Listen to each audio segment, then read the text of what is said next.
It's showtime. Hang on to your hats, or for those of you with satellite dishes, your toques, because it's time for the beginning of the start of the Red Green Show, with a lot of regulars and a couple of occasionals, but mostly featuring a man who spends a lot of times outdoors. Well, with very good reason. So please welcome the star of the Red Green Show, and my uncle, if I might inject a personal note at this time, Mr. Red Green.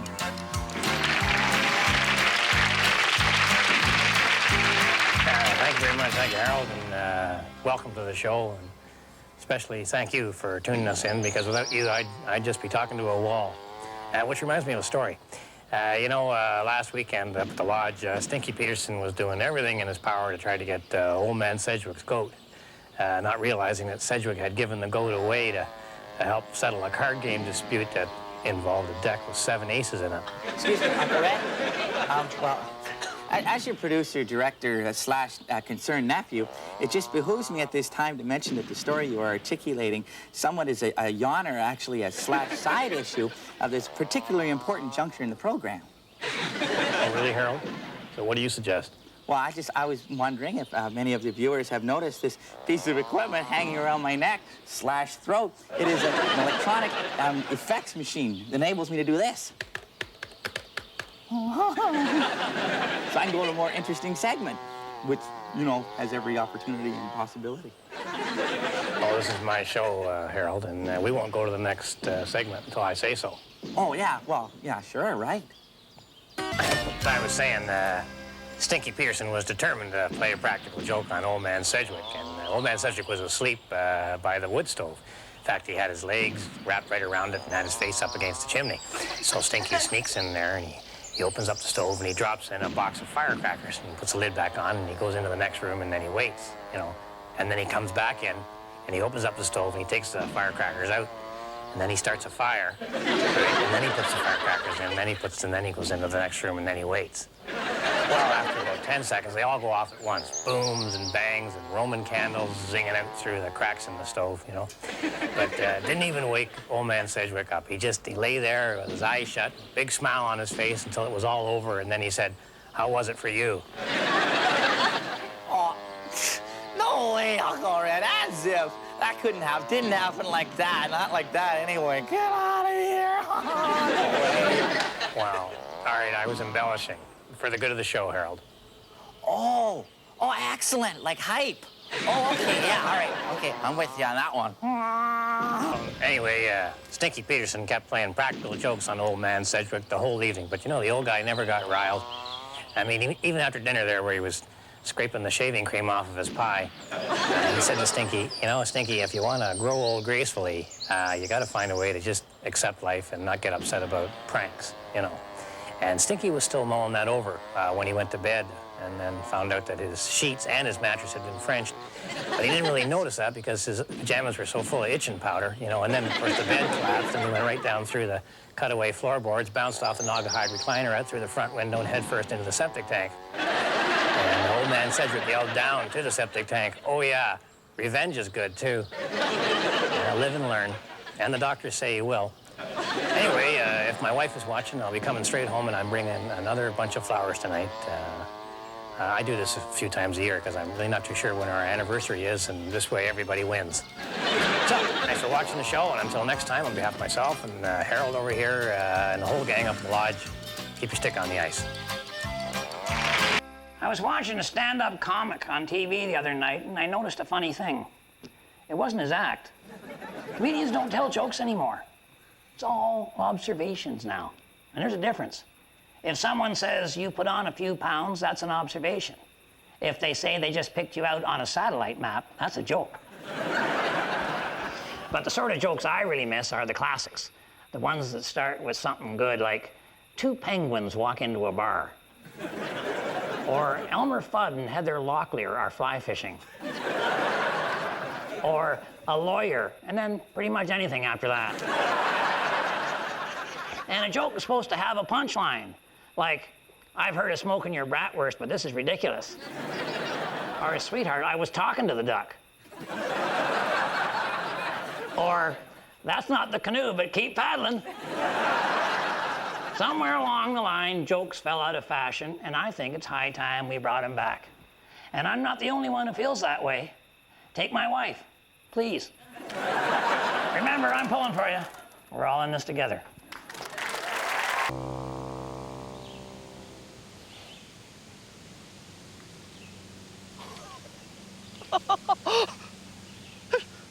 It went in the hole. I sank it in the hole. I put it in the hole. Anybody? I put the ball in the hole. Right in the hole. Bob,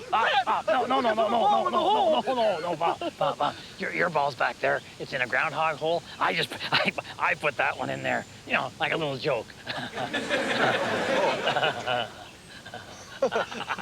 Oh, a joke. Yeah. Yeah. That's a very good joke. Thank you. Well, you know. Especially the part about the ball in the groundhog hole. No. I'm serious about that part. No, Red, no. It's either all a joke or it's all serious. That's the way it works. Oh. And since the ball in the cup was a joke, well, I'm gonna have to take a free drop. Sorry. Oh. Buster said you wanted to see me about something, Bob. Oh, yeah, that's right, Red. I hear that Moose has made a slingshot out of surgical tubing. Yeah. And he's planning to water ski with it by slingshotting himself across the lake. Well, I didn't know that, but it certainly fits his personality profile. Oh. Another joke. Oh, yeah. Well, Red, doesn't it seem like a trivial use of a high-tech piece of medical equipment to you? Slingshot water skiing? Come on. Well, I'm surprisingly unconcerned about it, Bob. Maybe you should be concerned about it, Red. I mean, it could be environmentally hazardous. People flying headfirst into trees and denting them. You may have to confiscate that hose from Moose. And, could you imagine how far that baby could fire a golf ball? Could put me on the Pro Tour.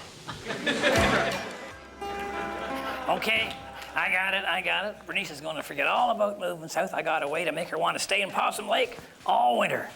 Did you get her a boyfriend? Yeah. Really. Very good. Yeah. La la la. Pretty nervy comment from someone who obviously has extra teeth.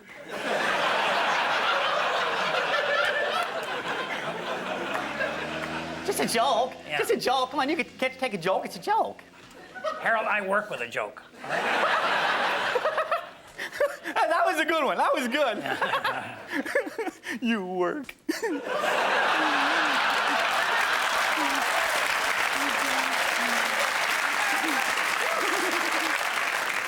Now, like I said, I got this plan. It's going to make Bernice forget all about going down there. She's going to want to be up here all winter long. Harold, what do winter communities do when they want to attract tourists? Put in electricity. No. No, they got cable TV. No. Oh, I know what they do. I know. They install co-ed bathing suit optional hot tubs. Yeah, the hot tubs. No. They have a winter carnival. A winter carnival? Winter carnival, yeah. No, Uncle Yeah. Red, you gotta have some kind of natural attraction for a winter carnival. Well, you know, like a beautiful mountain or a glacier or maybe a ski resort that has co-ed bathing suit optional hot tubs. You don't. My wife wants me to be healthier, so she gave me one of these walks to cook with. A few years ago. Now, I know there are a lot of really bad walk jokes. Walk this way, or if I could walk that way, I wouldn't need the frying pan. Or the incredibly juvenile, you can tell by the way I use my walk. I'm a ladies' man, no time to talk. Well, see, those are just the kind of stupid jokes that Harold would do. I'm above that. Now, Bernice says that if I can heat up some oil and slice a few vegetables, I can make a healthy meal in about 10 minutes. Well, heck, I can open a bag of pork rinds in a lot less than 10 minutes.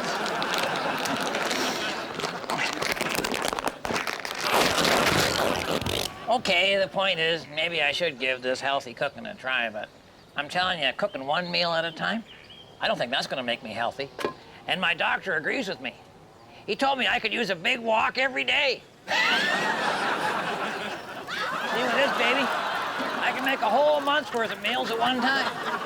It's actually Junior Singleton's old satellite dish, or as I call it, the walk of life. Okay, she's good and hot. Now it's time to add the oil. Lots of ways we can go here. Canola, olive, or my personal favorite, 10W30.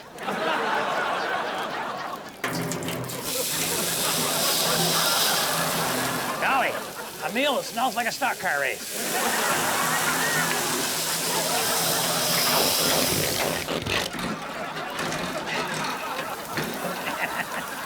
These beets were made for walking.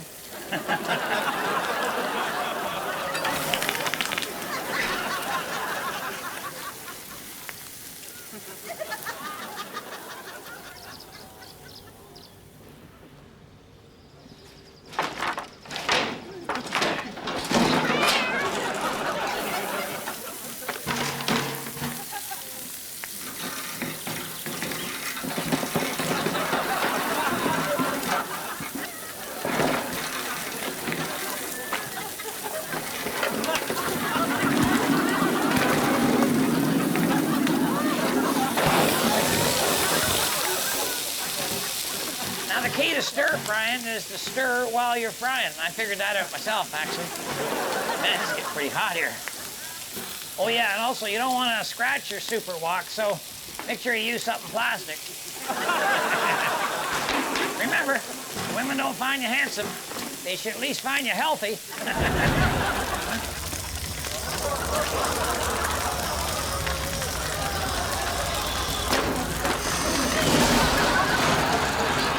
See my wife, tell her I went for a walk.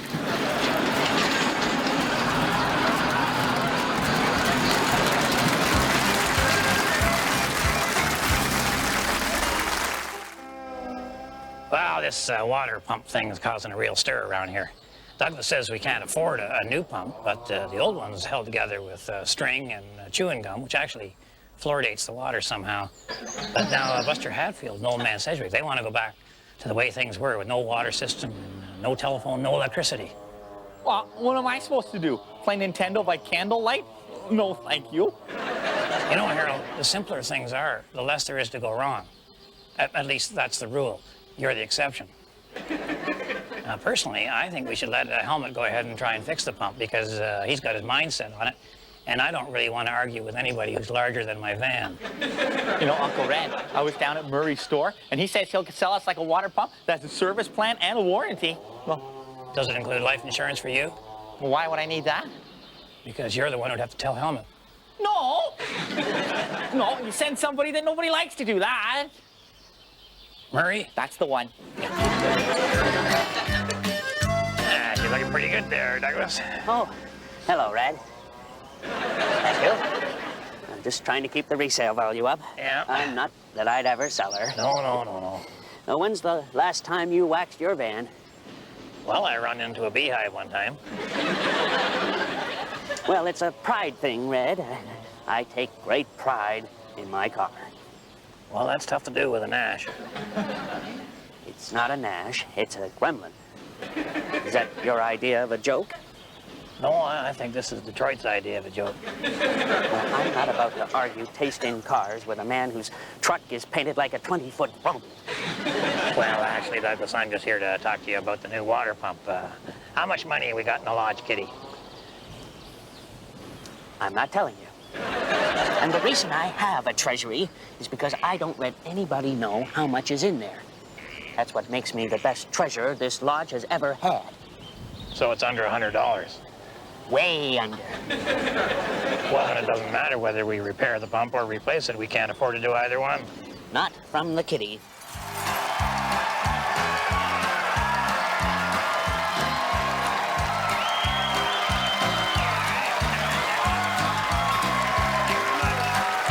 Appreciate it.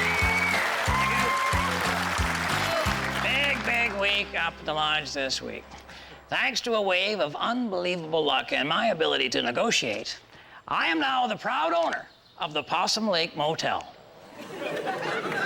It's not just by the bay, it's by the hour.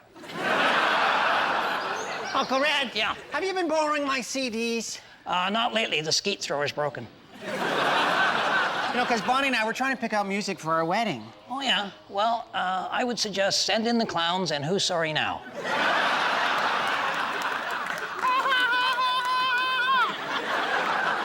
You know, I heard when people have nothing interesting to say, they make stupid jokes. Well, that's what your parents did. You know, Harold, if you and Bonnie are looking for a place to have your honeymoon, you might want to take a look at this. A quaint little spot I like to call the Possum Lake Motel. I can get you a corporate rate. I know the owner. You bought that dump? I think the correct term is congratulations. Congratulations, Mr. Dump Owner. I bought the motel for $800, Harold. $800 for the entire motel. Lock, stock, and towels. All the towels. Nobody's ever taken one. They can't. They're stuck to the rack. Why do you want to buy a motel?